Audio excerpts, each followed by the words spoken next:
would you rather hunt 80 degrees Mm. first half of October or let's say 0 Mhm. and whatever, like the last week of Pennsylvania archery season? Mhm. I would rather hunt 80 in October. Interesting. Okay. Yeah, yeah. Just because, you know, and this is just, yeah, I guess probably related more to like my specific situation. If I had, a destination food source that Sure. was really kind of prime for, cold late season, I'd probably have a different answer. But the public that I hunt around here, and even when I go up north, the Big Woods piece, that place is exceptionally brutal, especially when it gets cold. The food's just scarce, so kind of knowing where the deer are going to be at is just a challenge. And I don't get as deterred by most, I guess, by warmer temperatures. Um, it's odd. I used to. I mean, I still love a good cold front. Don't get me wrong, but I maybe I'm not as in love with the super big temperature drops as I had been in the past. Hmm. Um, Maybe it's the conversations with Jared Scheffler that are starting to creep in on me a little Sure, bit. because he's Uh, he likes the warm weather days, right? he After a cold does. snap or I mean, they hunt every day anyways, but Right. Right. Yeah, I mean, it's just, and he and I talked about it a little bit. I think we kind of agreed preliminarily um, that it's definitely kind of situational. I think, in my mind, because they hunt a lot of open country, because I've certainly seen that being out in Kansas as often as I have been the past several years. Like I definitely had seen better deer movement and just overall better encounters and stuff like that on days where it was not brutally cold, and more so when it was probably around like the seasonal average or just slightly above the seasonal average. Like, anything within that window, like plus or minus, like a couple sure. degrees colder, a Yeah. little bit warmer, that kind of swath was like, was good. When it got super, super cold out there, because I definitely hunted some days out there where we got into the negatives, like Mhm. -10 or whatever with wind chill and stuff. And I mean, the deer weren't out at all. Like I would hunt all day and I would see nothing, whether I was driving in Glasson or whether I was just sitting somewhere in Glasson for the day. It's like just weren't seeing the deer. Um, Was that the first when you were out there, was that the first real hard cold snap of the year out there too, do you know? this year or years past? Years past when you Years said it was past. like 0 degrees wind chill. Um, I would suspect so because I was out there at the beginning. I mean, I can't imagine they would have had that sometime in November, or Mhm. I'm sorry, sometime in October, so I was out there at the beginning of November. So I would suspect that it was probably the first really Mhm. hard cold snap. But, for example, this year, it's like I killed the buck that I killed this year and it was 75 degrees that day. Same. And in the day before, I think it was almost 80 and that was when I saw him. Mhm. So, I mean, I definitely like the colder weather if I can get it, or cooler weather just because it's more comfortable for me to hunt. Sure. It's probably more so why I like it. And just feels like I'm hunting whenever I have the colder weather. Mhm. Um, but if I had to choose, I would pick a warmer day in October than I would in late season. And I just enjoy October hunting more than I do late season hunting personally.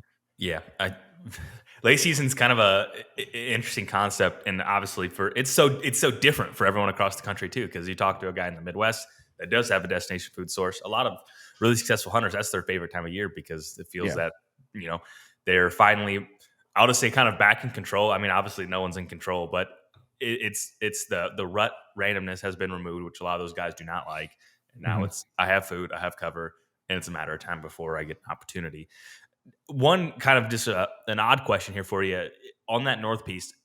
Do you know how far some of those deer move from, let's say, October range to late season range? I mean, is it pretty drastic? And it's probably hard to track because I know you're not up there driving around looking for deer. Like, oh, that's the deer I saw over here, and he's feeding over I here. just I just got a good piece of intel actually because there was a specific deer that me and my buddy Tom, who lives up there, and Aaron to a degree, but Aaron doesn't hasn't hunted up there, I guess, as much as I have. But and Tom lives there, and there was a particular deer that we were kind of tracking, and had a trail camera picture of him the first year I hung cameras up there, which was 3 seasons ago. And I suspected that deer at that point because he was a really good deer. I suspected him at that point. He was either a 3.5-year-old, like a really good 3.5-year-old for up there, or he was 4.5. Hmm. So this year he would have been 6.5 or 7.5, right?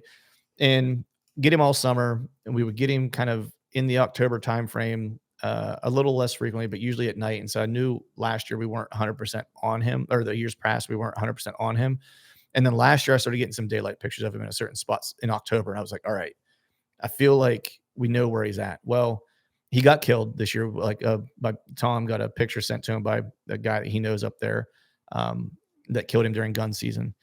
And this deer was, as the crow flies, probably 4 miles Wow. away. Like completely, like I text Tom back and I was like, wow. I was like, we had no clue. Right. Like we were so off. You know what I mean? Yeah. I was like, and it just goes to show like how much they're willing to travel, whenever a rut does kick in. Now, my guess was is he probably kind of moved over there at a certain point, like say late October, early November, and that was just where he was going to live because then we would usually get him like mid October back where I had a bunch of cameras and we would start to get him in daylight then. But he would disappear for a while, Yeah. and so what that kind of told me was like he's making that like 4-ish, maybe 5-ish miles. I have to look on a map to know 100%, but it's a fur piece because I used to camp in that general area, or like that was Mm. kind of where I would set up, and that would kind of be like my base to kind of Mhm. jot off to like other areas of the mountain and stuff like that. And when he told me where he got killed, and it's not like right in that specific spot, it's this particular mountain, right? And it's Sure. like so it could have been on the complete backside of it, which is even further. Um, so yeah, like 4 to 5 miles, I guess, is what that deer has kind of taught me. And it also taught me that I didn't know nearly as much about what that deer had going on as I thought I did.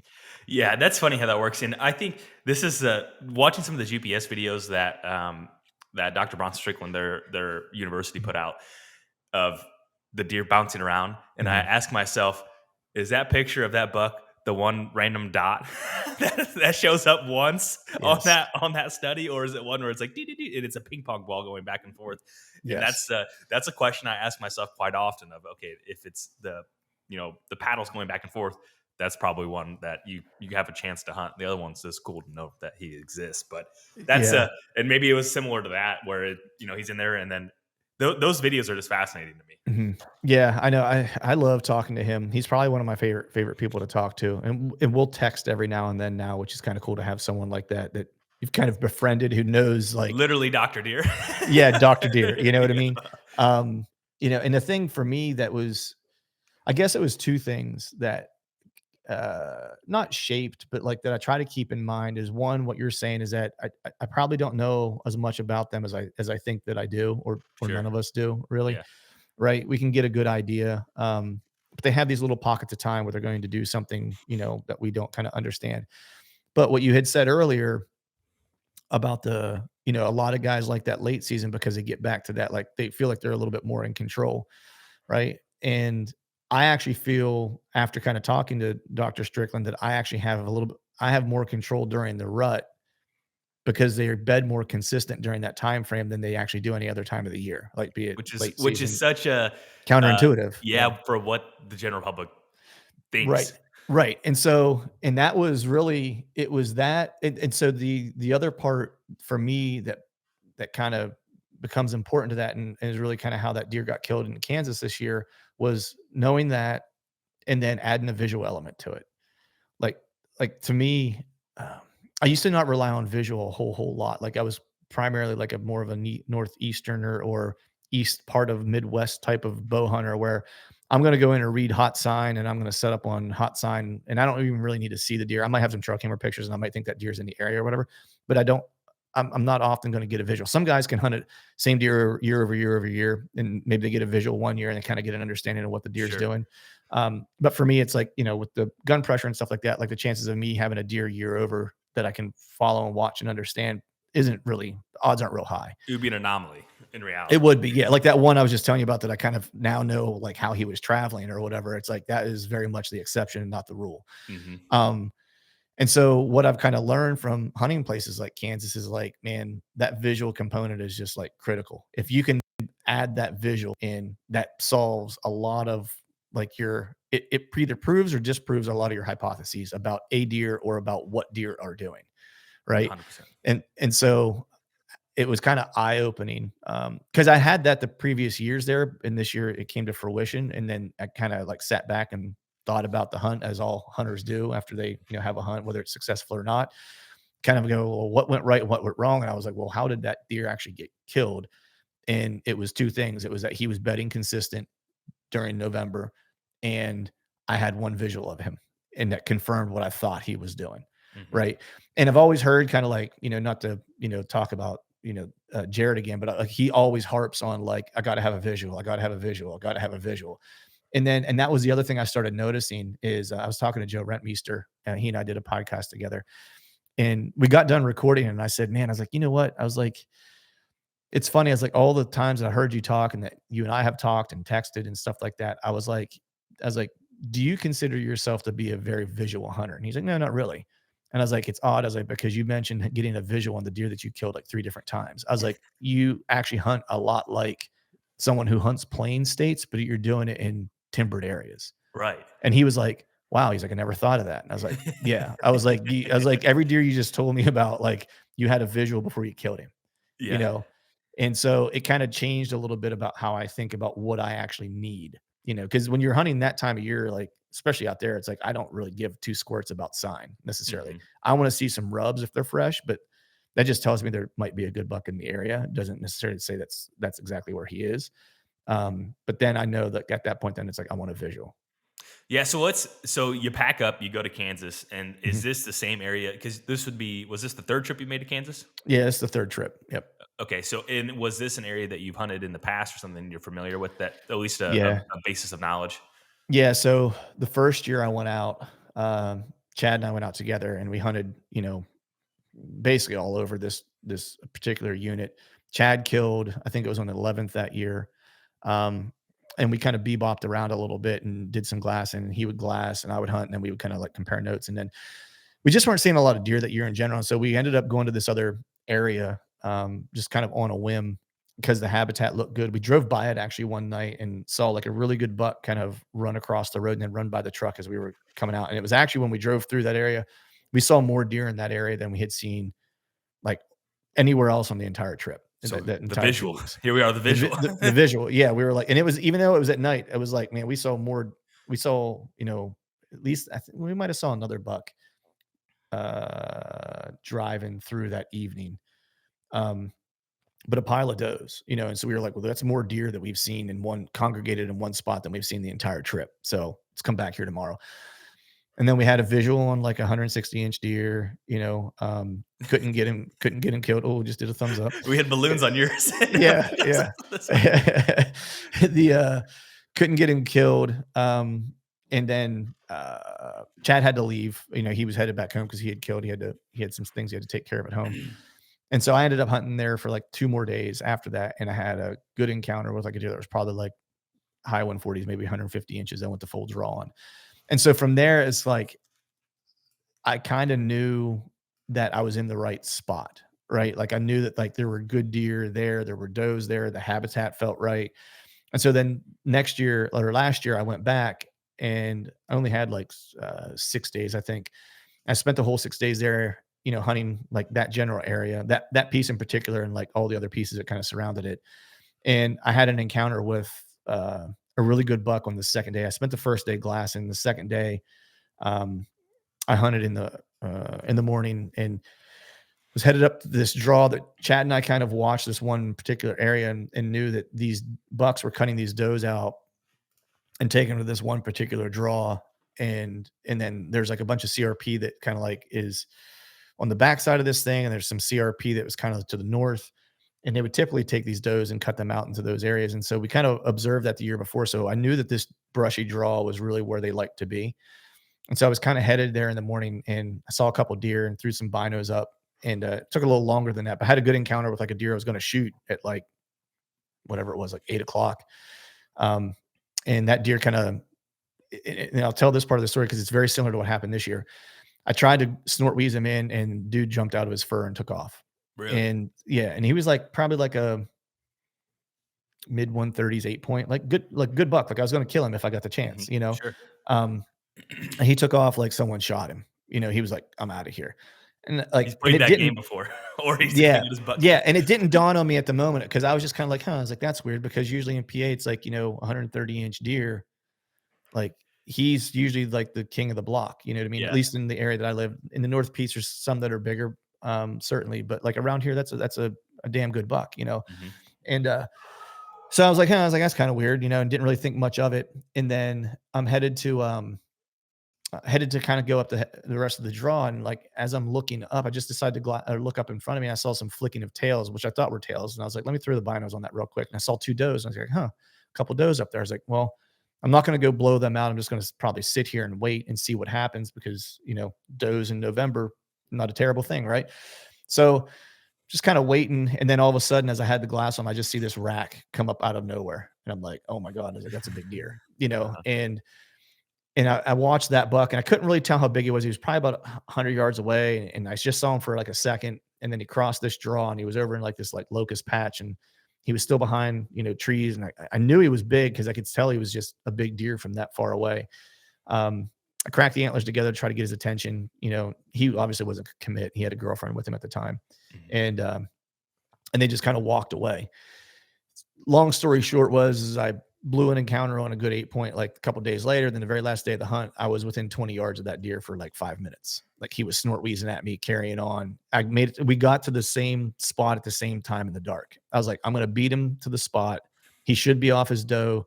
Cause I basically left that place alone because I knew when he cut her out, like she's probably not ready to breed because he wasn't cutting her out. He was just like ushering her along. And I'm saying this because all this stuff like is why I ended up killing this deer this year Yeah, yeah. is because I watched him that day. He wasn't cutting does out. And that was probably on like the 6th or 7th, I think, when I saw that buck. And he was just kind of ushering these 3 does around, like wasn't pushing them. He was just staying within like, earshot and eye range of them, being a gentleman and basically being their bodyguard. Right. Mhm. So they leave and I was like, well, he's going to cut her out in like probably the next day or two and then breed her for 3 days. I was like, so it's probably going to be 4 or 5 days until he's going to be like real visible again, unless I can glass him bedded. Mhm. Couldn't glass him bedded, which I tried multiple times, just couldn't find him.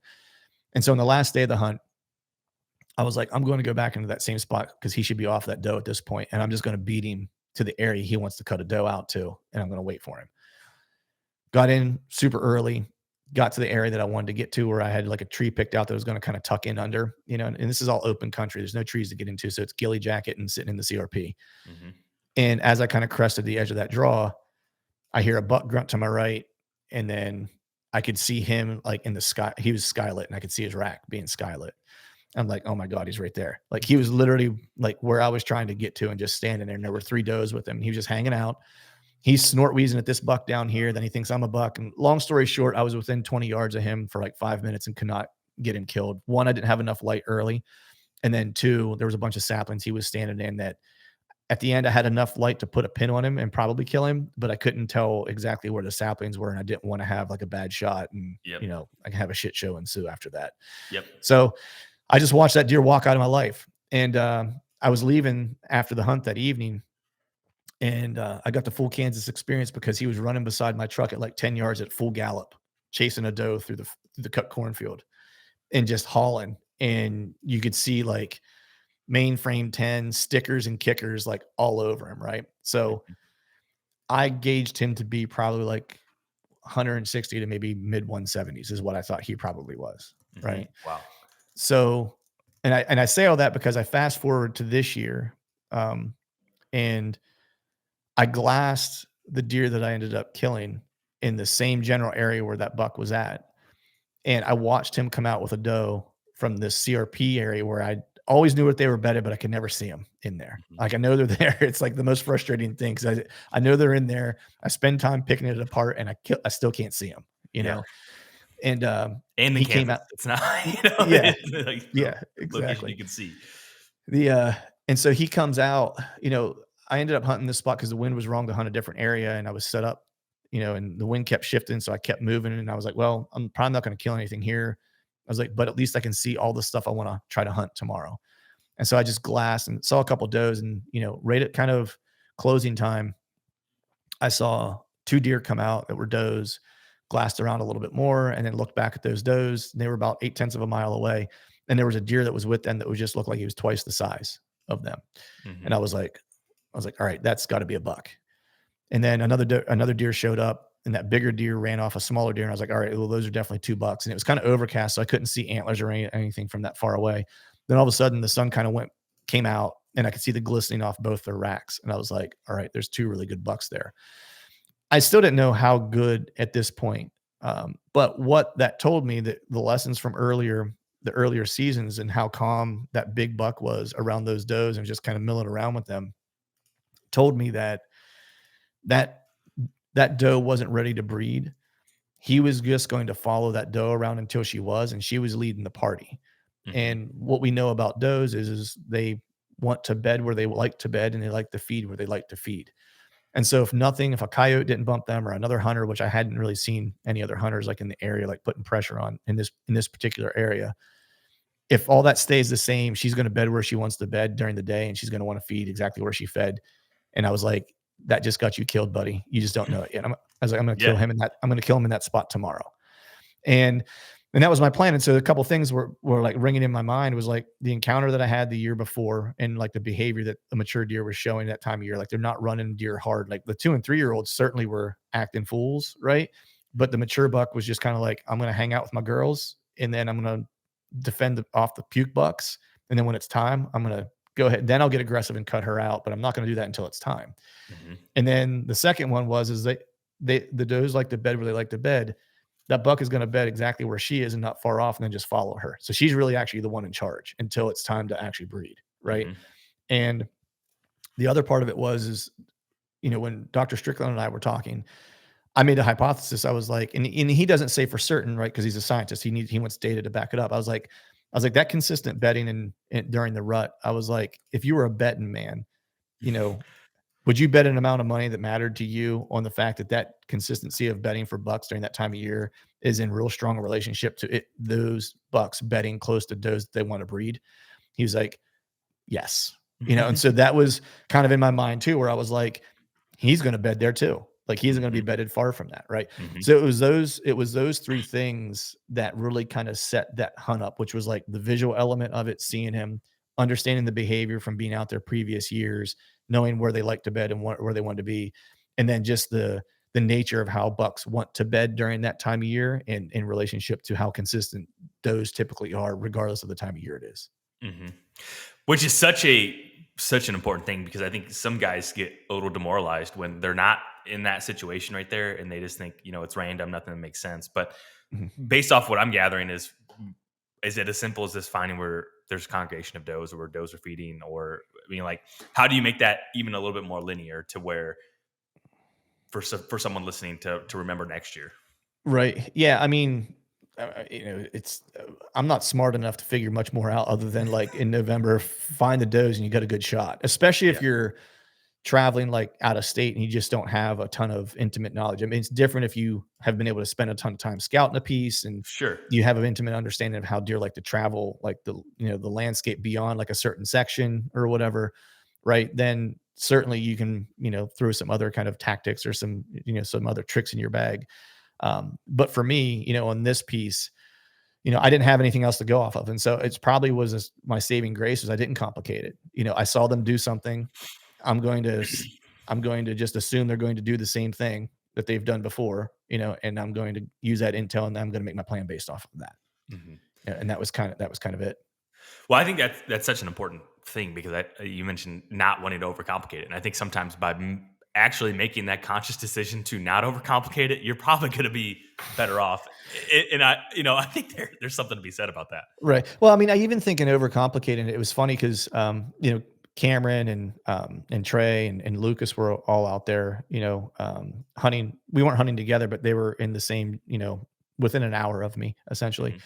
And we were texting just to say, hey, what'd you see? Did you guys seen any deer or whatever? And they texted me the night that I saw that deer. And I thought just by his size, I was like, in the back, I didn't want to get myself too hyped up, but in the back of my mind, I was like, man, that was a big body deer. If his antler characteristics or anything even close to an alignment with his body size, Hmm. that's going to be a good buck. Hmm. Um, and so whenever they texted me that night, they were like, hey, did you see anything? I was just like, a couple does. Like that. Yeah, And it wasn't me being like, because I mean, those guys weren't going to run in on me anyway. You know what I mean? Like sure.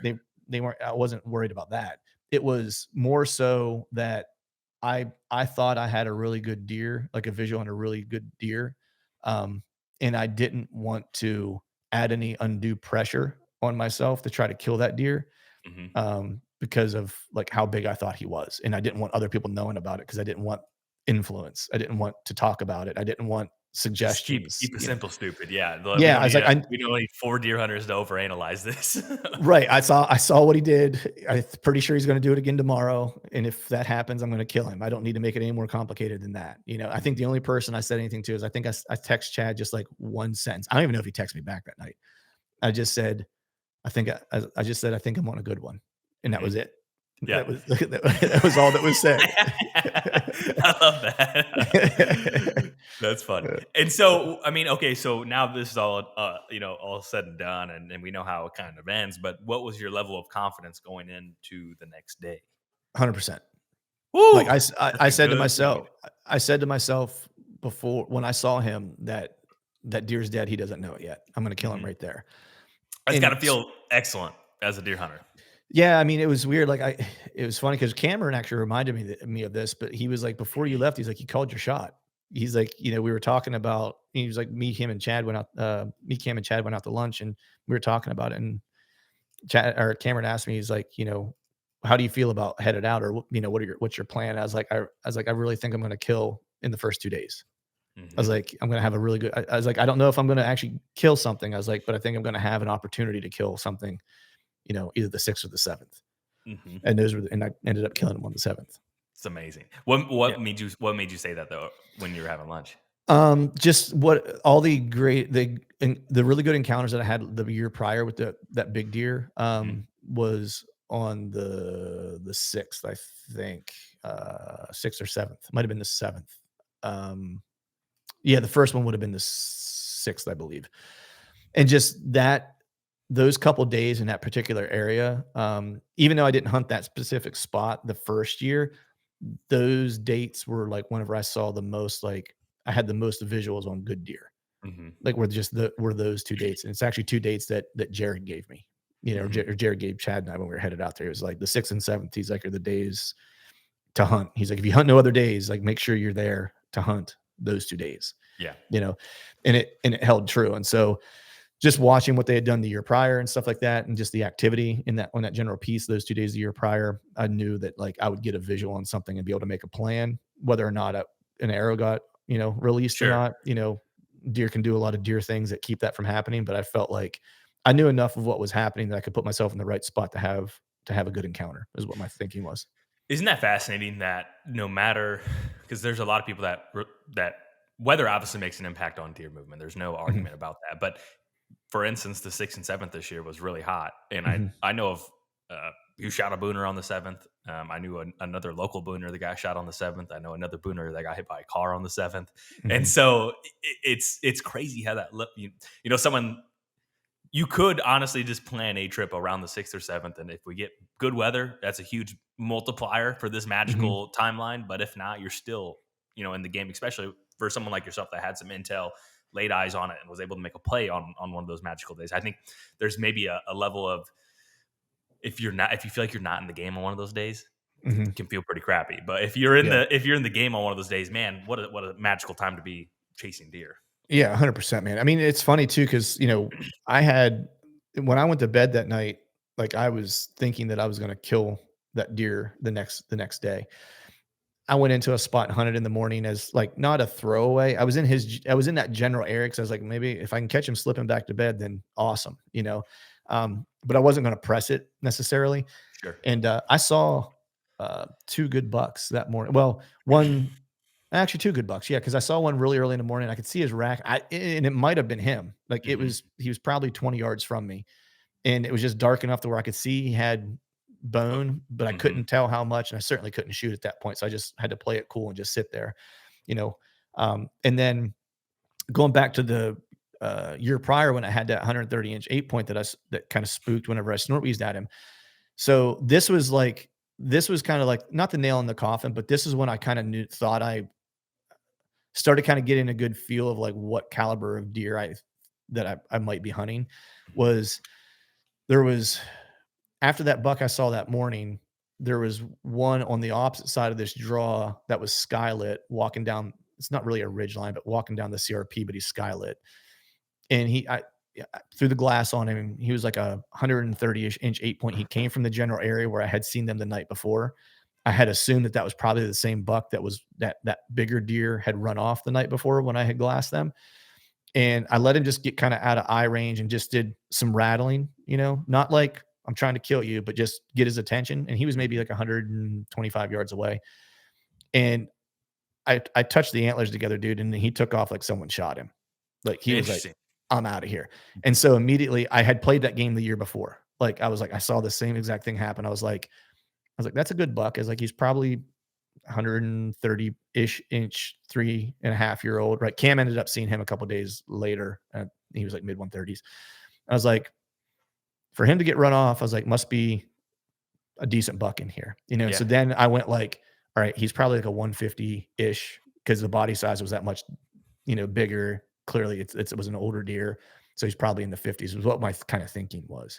Um, and so he was kind of the canary in the mine shaft for me, like that kind of Mhm. confirmed that, like, yeah, okay, the buck you saw and that you're trying to kill is a good buck. Mhm. And so then I just had to play the waiting game. It's like I didn't go into like 3 o'clock. I went out and did some glassing and driving because if I could get on something bedded and stock it, then I was going to. It wasn't like I wasn't selling out for that deer necessarily. Sure. Like I knew I could get there, and I had like I That was said, the like top priority, but you were still pursuing other avenues. yeah, I'm hunting public land. You know what I mean? So it's like anything could happen. You know what I mean? Yep. So it's like if I see a good buck that gets me excited, bedded down, and I can put a stock on him and try to kill it. Like I'm going to do that. Um, and so, 3 o'clock rolls around. I head into the spot that I, wanted to be at. And I actually ended up moving like 2 times when I got in there because the wind was just like, it was a south wind that day. And the way the wind was like where they came out, where I wanted to set up originally, I was like, man, where I can get the best shot, like I'm actually going to probably get winded, because it's just like where exactly they want to be. And it's going to be almost too late. And so I set up just probably like 25 or 30 yards off of that spot. And then I realized it's like, man, they're going to win me and I'm not going to be close enough to get a shot if they win me here. And so then I went back to the original spot and set up there. And I was like, it's either going to work or it's not. Like, it's like the wind is good for them. It's almost completely wrong for me at this point if they get to this spot and I'm not going to have a chance, unless they read the script. Mhm. And and so I felt real confident in the spot. It was a make or break kind of spot. It was like, swinging for the fence. And while I'm sitting there, it's getting close to closing time. The other reason why I hate it is because like when the sun was setting, it was like beaming right down on me. And so I was lit up like a Christmas tree. I was in a You're on ghillie the ground jacket. with a ghillie suit. Yeah. Yeah, on the ground with a ghillie suit and stuff like that. And when you're on the ground, you always want to play in the shadows and stuff like that, right? Like, if the sun's hitting you, you'd rather have the sun to your back, in their face. Yep. And it wasn't that way. It was going to be at their back in my face, like where they were coming in. And so it was just like that setup was like almost 100% wrong, except for like the last like 20 minutes of the evening. You know what I mean? Like, and I kept telling myself because I almost moved again. Mhm. And I was like, no, I was like, if they do what they did last night, you only need that 20 minutes. That's all Yep. you need. You know what I mean? And so I just kind of hung tight and then the sun started setting and everything got right. And sure enough, I mean, they came out at like maybe 20 after 5 and, sunset was 5:30. And I think the finish of legal shooting was like 6 o'clock. 'Cause that's when it's like dark, dark out. Yeah. I think you get Mhm. that half hour grace period if I'm not mistaken. Um, and I'm actually turned the opposite way, glassing the opposite side of like this ridge like an idiot. I that was like the one mistake I made. It was like I wasn't like I was it was getting close to closing time. That thought of like this is gonna happen tonight starts creeping in your mind. And so I'm starting to glass to see if there's any deer on the other side, just maybe make a plan for the next day or whatever. Yeah. And I just happened to look to my left and there's a doe standing there and she's like on the other side of this cedar tree, like 7 yards from me. Close. Oh And my gosh. yeah, and I'm like, shit, this isn't good. I'm like, she's way, way closer than I want her to be. And I have plenty of cover where she's at, but if she starts kind of coming out and breaking right, kind of heading to the south, like I'm in trouble because she's going to be right in front of me, and I've got nothing on that side of me. And so she's behind the tree, so I'm okay. And I'm like, I need to get turned a little bit to see like what's going on behind me, because at this point I didn't know if that was the does that he was with, had no clue. And so I started turning a little bit, and she just saw movement. She didn't see me necessarily. She just saw change in light, probably where I was Mhm. at. So she's got a little curious, and she's kind of looking around. and I got turned just enough to where I could see behind me and like do that, like looking into the back of your head type thing. I And know exactly what you mean. yeah, every deer hunter knows that look. It's like where you give yourself a headache trying to look behind you, Yeah. you know? And, uh, and so I see another doe and I'm like, and that was, I didn't even see him yet. And I was like, he's behind her. I was like, that's them, cause it was two does that came out that he was with. And she's getting a little jiggy now in front of me. She doesn't like that she saw some movement. She's starting to get a little more curious and more curious. But at this point, I had gotten turned far enough now that I could actually see. And then he was at like 50 yards and coming. And I was like, all right. So that I was like, I saw his rack and I was like, shooter. I didn't even really process like how big his rack was or anything like that. I just saw tines and I was like, that's a shooter, And Yep. so immediately from there, it's like I never looked at his rack again after that, which is crazy because I usually do. Mhm. Um, you know, um, and so that first dose starts to kind of like wrap around me to try to get downwind of me. And there's a fence row that's there. And I ranged that fence row and the two posts were like 29, 30 yards. And in between was like, 27, 26 yards. And she walks behind me. And now that buck is about maybe 40 yards. And he's at this corner where the CRP, a cut bean field, and the CRP like buffer strip kind of all come together. And she gets kind of close to him and she doesn't run, she doesn't snort or anything. I think she just didn't like being so close to that buck, to be honest with you. Like, I think she kind of knew something was going on where I was at, but she got close to him. And so she just kind of like trotted. She didn't run. She didn't jump. She just kind of trotted down that fence row. And it's an old fence row. No barbed wire or anything, it's just posts. Mhm. And that second doe has no clue what's going on, but she's like, well, I'm going to just follow her. So she trots down the fence row. He's standing there and there's a seat, at this point now there's a locust tree with like a bunch of branches that have a bunch of crap on it in front of me. And I was like, if he cuts to go down and follow them that fence row, I was like, that's my opportunity to draw. And there where I was at, I was on my knees and I was gonna have to shoot from my knees because there was two big low hanging branches on this other cedar tree, the one that I was kind of tucked underneath So when you that I first had to saw these, shoot under. were you sitting on your butt or were you already on your knees or I was already bring on my knees. okay. Yeah, I was already on my knees. Like I wear a pair of I think on this hunt I was wearing like the Sitka mountain pants that have knee pads built into them, Mhm. and they're like the knees are reinforced so they don't get wet. The ass is reinforced so your butt doesn't get wet if you're sitting in Mhm. wet grass or dewy grass or whatever. And so I did that specifically. Like in years past, I would actually just use my saddle knee pads, Mm. and I just got annoyed by them like shifting around because they would make noise because they would shift on my Mhm. knees. And so I ended up wearing these pants specifically for Kansas because I was like, I don't want to have to be messing with knee pads. I just want them there and to not move and I not make noise and whatever. And so I was already on my knees like, the whole time when I was set up for however many hours I was there. And so I'm watching this buck and I start coming unglued a little bit, right? Like I started like I didn't get like the full on buck fever where you get the shakes, but like when I first saw him, like I immediately like my heart jumped Yeah, elevated heart rate. and yeah, elevated heart rate, breathing picked up, and I could feel myself starting to like lose it just like a little bit. And I remember just telling myself like, and this comes from like hunting that spot before, making a ton of mistakes on a bunch of different setups, the previous 2 years. And some people might call me crazy, but like in hindsight, it was a lot of the stuff that I go through in jujitsu that helped because I remember consciously saying to myself, like, dude, get your shit together, like, and kill this deer. Like, calm down. I was like, don't force anything. Don't try to Mhm. make him do what you want him to do. Slit his throat however he wants his throat to be slit. Uh-huh. You know what I mean? And that's a very jujitsu thing. Like you never force something. You always let the other person make the mistakes to kill themselves. You don't Mhm. try to force, breaking their arm or choking them. You lay a trap and you let them kill themselves. And so that was what I was doing. And the weirdest thing was like you always hear about guys going on autopilot or blacking out and not remembering the shot, but it's like I remember every single thing that happened, like Mhm. every detail. And so when that deer turned, he got his head behind that ball of crap that was in that tree.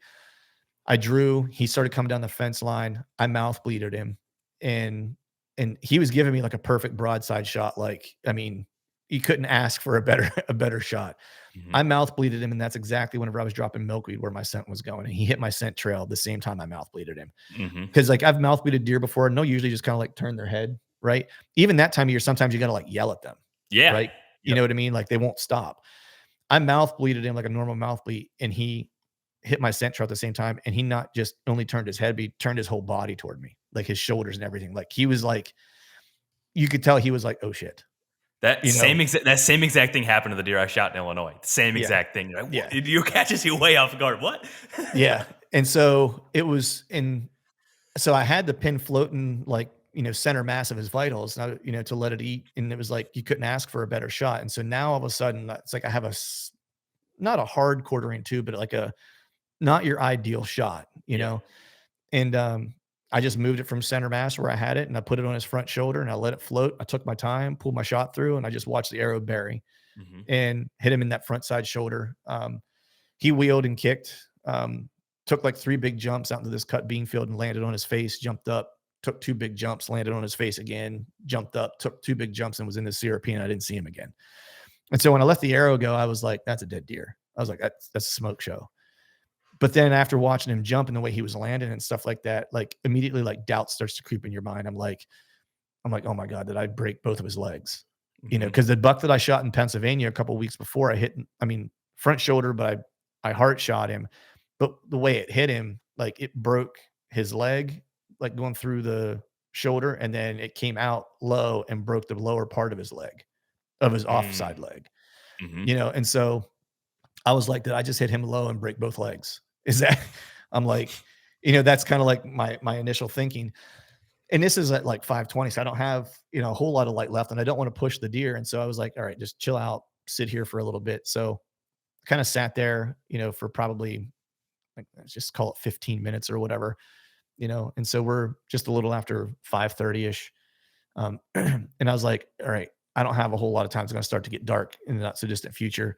I need to go try to find my arrow, see what kind of hit I'm dealing with, try to find some blood. And because it wasn't far away, I wasn't worried about just finding my arrow, and like bumping him because it wasn't that far away. And so I walked over there, couldn't find my arrow. It's in CRP grass, so you can't find blood for squat in CRP Mhm. grass, especially with my eyes aren't great anymore. So that kind of sucks. Um, and I was like, well, I need to know what kind of hit I'm dealing with. So I need to know whether I need to call a dog, if I need to back out for the night and come back tomorrow morning or whatever. And so I was like, I'm just going to go to that cut bean field because he was falling down. I'll certainly be able to see him scuff the ground, like where he fell and stuff like that. Right. And so I walk out there. I can see clearly where he was at in that. And as soon as I get there, there's like a pile of blood, like the size of my hand. But the only bad thing is like that ground's so dry out there, it just turns into like mud blood. Like you Mhm. can't tell what kind of blood you have. It just looks like muddy dirt or bloody dirt.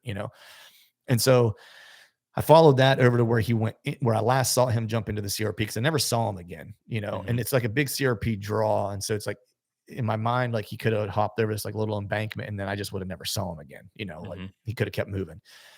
And so I'm walking over and I got my head down looking at the blood and I get to the edge of the CRP and he's like 10 yards, not even 10 yards, like 5 yards maybe into the CRP and jumps up in front of me. Boom. Like I just see this like Mhm. giant deer jump up, takes like 2 bounds, boom, falls on his face again. And at that moment, I was like, all right, I'm killing this deer. I was Mhm. like, he's wounded bad enough. You know what I mean? I was like, that he's not going to make it. I was like, I just need to end this because if he gets into the CRP, this is just going to turn into a nightmare trying to find him. And so when he was already in the CRP, so I was like, I can't lose a visual on him. Mhm. And I'm running out of daylight. So I knock an arrow. I walk to like maybe within 15 yards of him. He's laying in the CRP. I can see his rack. And so I guesstimate where his body's at, shoot an arrow, goes over his back. He jumps up, takes 2 more bounds, boom, falls down again. I walk up, get relatively close to him. He jumps up again and takes like another leap, boom, hits the ground again. And then I walked him down to like 5 or 7 yards and then put an arrow in his last rib. And that was it. And it was just like, I was like, you got to be freaking kidding me. So I still didn't know how big he was at this point, Mhm. but finally got him killed. Fast forward to the story when I got him to the taxidermist, like we caped him out. That first arrow killed him. Like it went through both shoulders. Yep. It was just laying. He broke it, which is why I didn't find the arrow. He snapped it when he wheeled. It was somewhere in the CRP. Um, there was basically like 6 inches of the insert of the MMT arrow was Mhm. basically where he broke it off. And the broadhead was laying up against the hide. So it just didn't make it through the hide on the Poke all the opposite way out. side, but it's, Yep. yes, but it went through both bone or both sets of shoulder bone. So he was smoked from the start. I don't know how he was living, to be quite honest with you, because that was just, I mean, their will to live is just ridiculous, just based on where I hit him.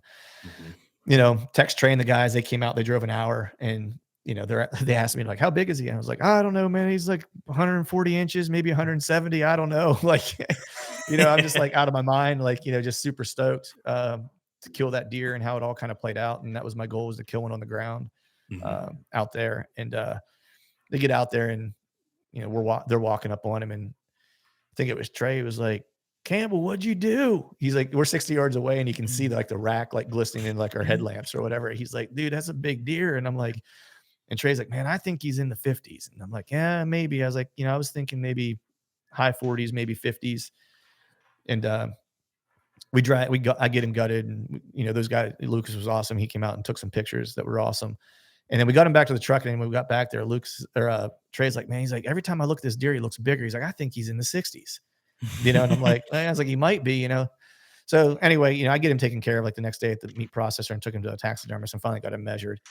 And the guy asked me what I thought he scored. And I said, I don't know. I was like, my buddies say the 60s. I was like, I think probably, I was like, now that I had like couple hours like to look at him in the morning and stuff like that, I was like, I'm going to say like 50s, you Mhm. know? He just kind of smiled at me and nodded. He's like, let's put a tape on him. He's like, how'd you kill this thing? I was like, shot him on the ground. You shot this deer on the ground, And I'm like, yeah, he's like, I like guys like you, He's like, and so he put a tape on him, and he ended up measuring 172 and an eighth, so a Dang. Booner. And but the funny thing is like the taxidermist asked me, he was like, why'd you think he was only in the 50s? He's like, most guys will come in here and they'll add 20 inches to any deer they kill. For sure, He's like, yeah. they don't do a very good job of scoring on the hoof. Obviously, I don't either, but in the opposite direction. Right. Um, but I said the reason was that the year before I was on a deer in the same general area, I was like, that was substantially bigger. I was like, he was a mainframe 10, but had a bunch of kickers and stickers all over. Um, and he was like, he's like, that's pretty common for this area. He's like, the deer you killed, a mainframe, a typical rack netting, or not netting, but a typical rack going, Booner status in this area, he's like, is not common. He's like, Mhm. typically by the time they're 3, and if they're going to be a substantial deer, he's like, they start throwing junk all over the place. And so he showed me a couple that came from the same general area. And he actually had like a mainframe 10 in there with a bunch of junk all over it. And he was like, did he look about something like this? It wasn't the same deer, but it was just Sure. very what I kind of described to him. Mhm. And I was like, I thought last year's deer was maybe in the 70s. I was like, so I thought this year's deer was probably, in the 50s, because I thought that other deer was probably like maybe 20 inches or so bigger. And he's like, something like this. I was like, yeah. He's like, son, you were hunting mid 190s last year. And I was like, this deer scores like 195 and some change. And I'm like, you got to be kidding me. So Oh my gosh. yeah. So, it was, I was, more than grateful to kill the deer that I killed. I couldn't be more happy with how the hunt played out. And, it's my first Booner. And to do it on the ground was awesome. And to have a couple buddies there to help kind of drag and, Yeah, share it's it with really cool too, yeah. which was super cool. And then like the added bonus of it was like knowing the caliber of deer that I hunted the year before. Right. You know what I mean? Where it was like, I was like, dang, I was like, that can't. So 2 years in a row, it's like I was on, you Really know, big deer. really big deer. Yeah. And for a guy from Pennsylvania, it's like, I might go the rest of my life and never do that again. And so, I mean, I'll still go out to hunt the Midwest. So it's like, I'm sure I'll have opportunities to see big deer again, but Mhm. just maybe never quite to that caliber. Cause those things are unicorns. Yeah. Um, but super grateful. And Chad was able to finally share that picture of me with that uh, Wait, what braided belt. that is really funny. So what's the Yeah. backstory on that? So we went. So the year prior, he and I went to Southern Ohio together and we're hunting the big woods together. And so just as like a solid, I was like, hey, I killed a decent buck in this other area of Ohio in this piece of public land. I was like, let me show it to you. We can scout it and maybe we'll hunt it this year. We ended up hunting it that year. And so we were going out to scout it and we were just meeting in like a Walmart parking lot. But it's a haul for me to get there. So I stopped at like my in-laws and I forgot a belt and stuff like that. So I asked my father-in-law, I was like, hey, do you have a hunting belt I can borrow? Right. And he's just an old farm boy, hillbilly. He's like, I Yeah. got a belt you can borrow. It's literally the belt he wore to work for 30 years. And like, he's now in his 70s. And so this belt was like one of those 80s Don Johnson, like braided leather belts. That was all he had. So, and it's like 8 feet long. You know what I mean? So it's like, that's the belt that I had. I pulled it out. Like I was getting dressed or changed in the Walmart parking lot. And I pull this belt out, and Chad goes, "What the hell is that?" And I was like, "Oh, it's a belt." He's like, "Are you kidding me?" He's like, "I don't know that I've ever seen one of these." And so I had it and was like twirling it, making fun of my brother. And he snapped that picture, and I didn't know about it. And then he showed it to me, and he was like, "I'm gonna hold on to this picture." He's like, "Until you kill your first booner." He's like, "And then I'm gonna post it." That's And funny. so, true to his word, 5 years later, he posts that picture. So, Yeah, that's awesome, man. I was super happy to see you connect with that deer, and it's cool to hear the story. And I listened to you and Cody DeQuisto's episode, and mhm, it felt very, knowing how your season unfolded. It was very foreshadowing to mm, kind of what your season went. And then you talked about what your goals were and what you wanted to do. mhm, Shoot a no doubter, or that's a big deer type situation. mhm. And I listened to that and I enjoyed it. And then to see you do exactly what you set out to do has to feel really gratifying. It's really cool. Yeah, it does. I'm super stoked, beyond grateful. It was a lot of work. I was talking to Tony Peterson about this. It's like sometimes whenever you do something like this, people all of a sudden think you have like an answer that they don't have, Oh right? yeah. It's not true. Like there is, the answer is that you just have to be willing to go do the stuff. Yeah. That's really the only magic bullet, because it's like people haven't followed along, just be like, oh, Clint shot this really big deer. He must know something that people don't know. But no, the reality is like I spent 3 weeks out there, hunting Mhm, before I let that arrow go. mhm. So it was just a lot of time in country, prioritizing that's what I wanted to do. Not, wavering on how I wanted to do it. Like I knew I wanted to do it on the ground. That was important to me, not for any other reason that I just wanted to prove to myself that I could do it. Yeah. Um, which meant I probably missed a lot of opportunities that I otherwise could have probably filled tags on sooner had I Mhm, not gone that route. Right. And mhm. so you just have to be like cool with the consequences of it. Right. Like you're going to, in hindsight, knowing what I know now, it's like I basically watched a 195-inch deer just walk away from me at 20 yards. Mhm. Right. You know what I mean? It's like you got to be willing to do that if it's like, and not say that that's the caliber of deer that you need to go after or whatever, but like a deer that means something to you, you have to be willing to watch it walk out of your life. You know what I Mhm, mean? To possibly meet the goal that you want to meet.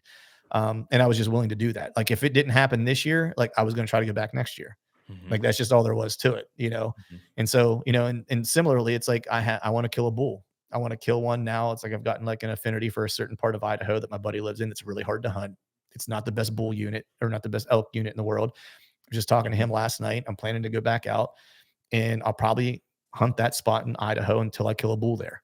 Like, Right. you know what I Yeah. mean? It's just Yeah. like I'm either like, I mean, I'm kind of stupid when it comes to stuff like that. It's like I just decide like this is the thing that I want to do, and I'm just going to go do that thing until it happens, you know.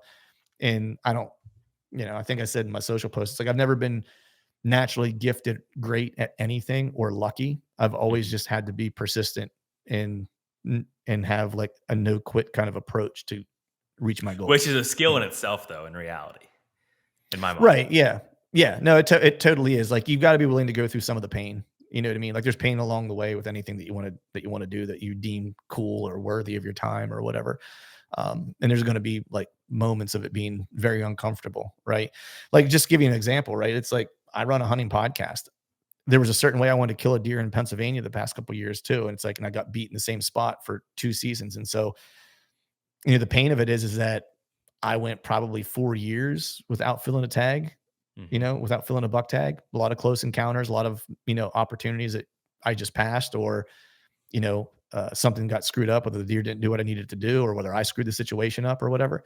Right. And so, if I cared what other people thought, that would be harmful for someone who runs a hunting podcast. Yeah, Right. You right. know what I mean? It's Yeah. like, but the reality is like, I've never been in this for anyone other than like my own fulfillment, and Mhm. I think once you realize that, it makes it a lot easier to accept the failures and like the growth opportunities, along the way when you're trying to do something for yourself that's meaningful.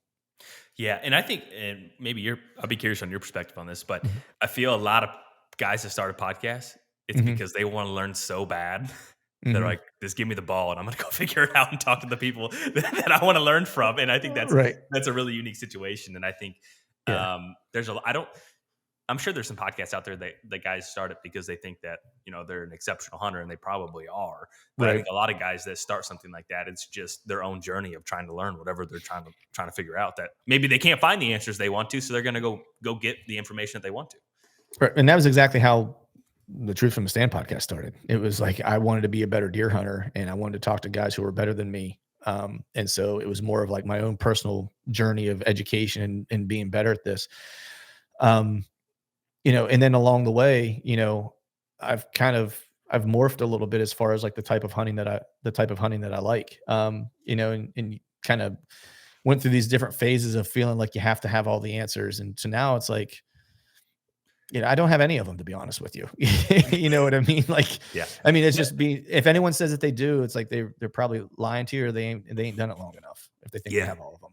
I think that's there's a level of peace when it comes to deer hunting, knowing you don't have all the answers and you don't have everything figured out, and Yeah. you just have to do it. I mean, I think Yeah. there's a high level of peace there, because I Yeah. know I have friends, and I know people that they feel like they have to have everything absolutely figured out, and I Mhm. think it's more paralyzing than it is liberating to quote unquote have the answers. I think sometimes it's better just to have an inkling.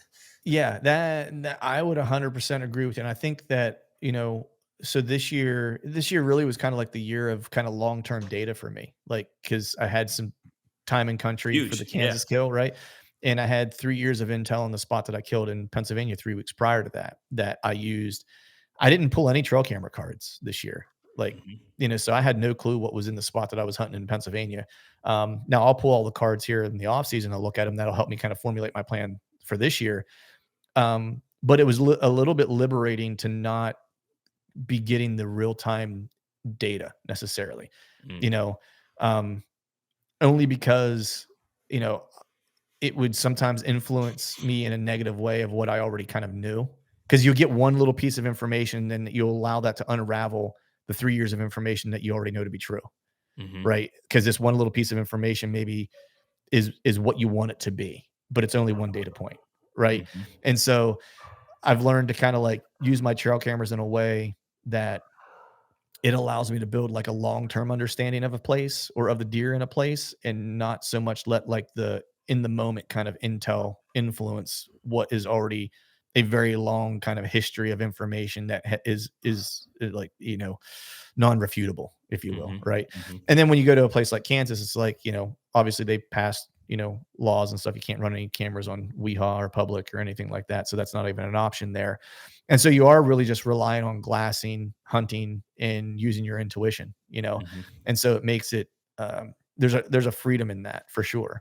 Being able to just kind of go out and wing it. So to speak. You're not really winging it, but you're just making decisions like in the moment with what you know to be true for that moment. And there's a level of freedom in that to where you don't create undue anxiety and scenarios that aren't true. This happened, it must be true. Let's use that. And that was exactly what I did. And that's how that deer got himself killed.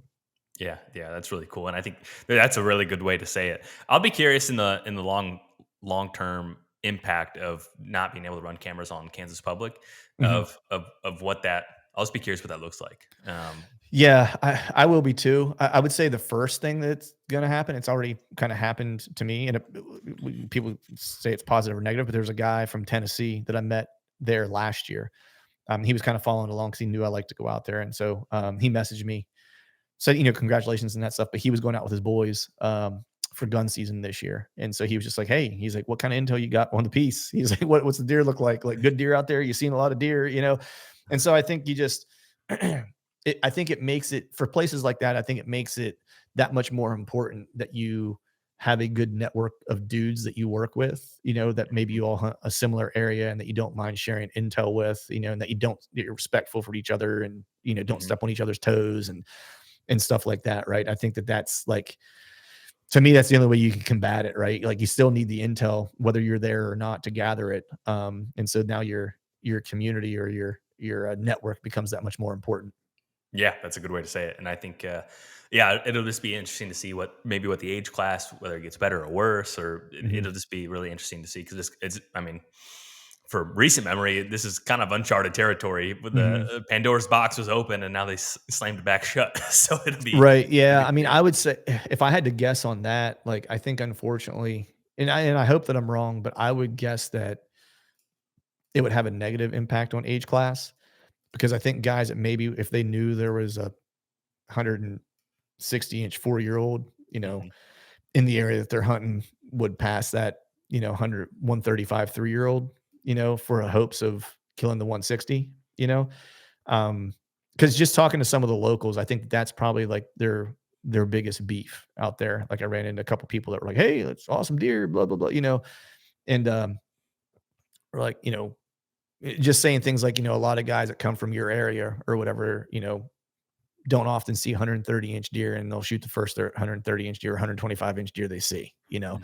um, and has had a negative impact on like the general just deer quality of the deer herd and like the age structure and stuff like that. Now, these are locals, right? They don't like anybody from out of state coming to hunt their Sure. stuff, right? Yeah. So you take that with a little bit of a grain of salt. But in talking to the taxidermist, and understanding what Kansas used to look like versus what it looks like now, um, just from a landscape standpoint, because he turned me on to a couple places for me to check out that are all like CRP, since he knows, he's like, you like to hunt on the ground. Here's some places you should check out in some different units.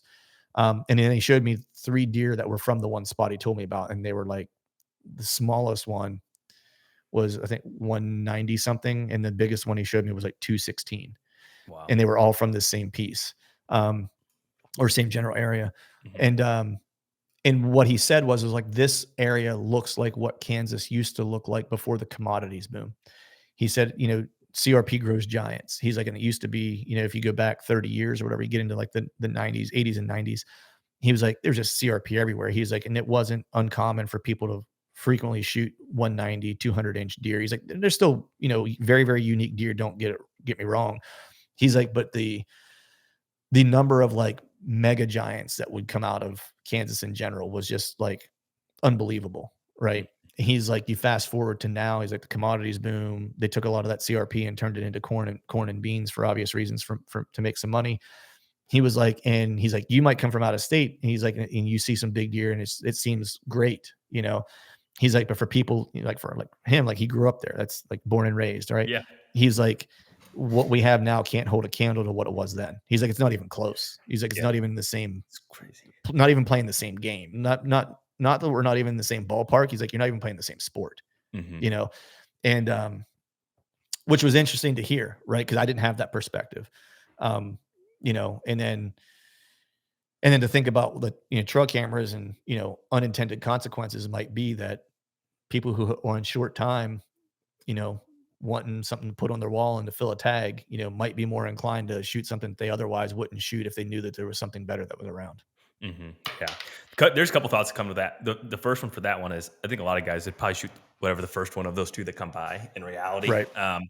But the other thing too is I always wonder because you go anywhere across the Midwest, and maybe Indiana is an exception since they went to a $1 state, and it seemed like that has gotten better from just a statistical standpoint. But I'm in Illinois, I'd say it's definitely worse than what it was when I was a kid, and you kind of Mhm. that trend kind of goes across the Midwest. But I almost feel that one of the states that maybe have gotten better in our lifetime would be Pennsylvania. Ironically, Mhm. it just Yeah. just from like most of these states seem like they're getting worse, but Pennsylvania Mhm. seems like it's gotten better. Now, obviously the baseline was pretty low, but but, Right. but nonetheless, it's in a positive trajectory. Where a lot of these other Right. states, it feels like it. Whether I think the past is always glorified a little bit too, Mhm. but nonetheless, that still seems to be the consensus across the Midwest. Yeah, yeah. No, I would agree with that. No, I can't speak for, I can only take the fellow from Kansas, I can only take his word, and it makes sense just like how the landscape would change. But 100%, you're yeah. right. But you're right. Like Pennsylvania is is one of the states where it's like in my lifetime, I mean, it's leaps and bounds better than it was when I was a kid. I mean, if you saw a rack buck when I was a kid where I lived, it was news. If Hmm. you saw just a Pennsylvania rack 8, like that was big news. Yeah. Now you have guys like Steve Shirk, out in the Alleghenies, which is growing some big deer. And I'll mention that. I won't mention where I'm at necessarily. Someone Uh, message me, I'll tell you. I'm just kidding. yeah, Yeah, right. I'm kidding. No, I mean you can find big deer in Pennsylvania anywhere. I mean, I will say that it's in isolated pockets. Because I'll put it this way, like locally where I live, I want to say, it was 3 years ago, probably 2 years in a row, I had what I would classify as like really good deer for this area, that I was kind of finding. And when I say really good deer, I think, the one probably would have been in the 30s and the one would have probably been pushing close to 50. I would think he was just a really weird buck. And for around here, like that's like phenomenal, right? Like Right. a really Yeah. good buck for around here would be if you can find one like that's in the 30s, like that's a great deer for this area. And I live in a more kind of populated area, Mhm. in the suburbs. But if you get into some of the kind of more wilderness areas, like the places I'm running some cameras and things like that, like there are quality bucks. Like I have deer on camera and I haven't found the sheds, but a buddy of mine had found some sheds um, that anyone in a Midwestern state would shoot, Right. except for maybe Don Higgins. You know what I mean? We'll Yeah. put it that way, right? That's a Like, caveat. and when I right, and when I say that, I'm talking like, you know, 150 and up with one that is like a could if he's still alive is a very very special deer. Like Mhm. you would shoot him in Kansas, you would shoot him in Iowa, you would shoot him anywhere. So they do exist, and that just wasn't the case when I was a kid growing up. But they are still super rare. But you can find pockets where you get consistently more, you know, uh, more mature deer, right? And that's Mhm. kind of what I found. When I get to like the more wilderness, like big woods areas, I just have more hidey holes, and so you find more 4.5-year-old deer, like the one guy killed the buck that we were talking about earlier. How far he traveled, like that deer was either 6 or 7 years old. Like I had him as a 3-year-old on camera for the first time, minimum 3-year-old, Sure. and this was the third season of getting trail camera pictures of him. So at minimum, he's 6.5, Mhm. right? And he went downhill just a little bit. I think he was probably bigger last year. He was probably in like the high 30s this year, I think, Mhm. whenever the guy killed him. And so, you know, you get into some of those areas and you get some age on them, and so you can get age on deer in Pennsylvania. It's just it happens in pockets. It just doesn't happen everywhere. Yeah. There's big deer all over the country, but if it was the rule of averages, some are on the definitely decline, and then obviously there's some pockets where it's on the incline. Yeah. But nonetheless, that's really special that Kansas hunt, how it unfolded to shoot it from the ground. Like that had to be the adrenaline rushes of all adrenaline rushes to shoot a booner from the ground in Yeah. Kansas, like exactly what you set out to do. And then you mentioned you kind of checked off a strategy of how you wanted to kill a deer in Pennsylvania. So I have to ask, and we'll close it up and get about our day. But what's the next whitetail tactic that you want to try to ensue here? Yeah. So yeah, so next year is gonna be, I think I'm gonna go back to Missouri. I think next year is where I'm gonna head. I got some buddies there. I actually was almost gonna stop on my way through because I killed that deer in Kansas on the second day of the hunt, and had 2 weeks off. So I almost was gonna stop back through Missouri and hunt with some buddies there. But the wife told me that the freezer was full because I killed that buck in PA right before I left. Um, so I think Missouri next year, on a particular piece that Chad and I hunted in the past that was really, really good. We only got like a day on, and we both had some really good encounters within 24 hours of being there. Elk is the next thing that's kind of on my list. Is I want to kill a bull in Idaho with my buddy, in a unit that's kind of hard to hunt. But for whitetails, um, I'm in love with Kansas. Like I'm not gonna lie. Like if I could only hunt one place ever again in my life, it would be there. Mhm. Just because I like the way, the style of hunting, and so um, I've been eyeballing a custom longbow, Oh because I think, boy. yeah, my potentially my next endeavor. We'll see. I don't know how soon it'll be, but I would like to. My end all be all goal is to kill a a rep. It doesn't have to be a booner, but just a representative Kansas buck from the ground, with the traditional equipment with a longbow. That'd be really cool. Yeah, and so I've been looking at some like reflex deflex longbows because I do want a little bit more power because I got a shorter draw length, but I don't Yep. want to necessarily go full recurve because I don't want shit getting caught in it because it's got so much curve to it and stuff. Mhm. Um, and so I've been kind of looking at that, and that's like my next.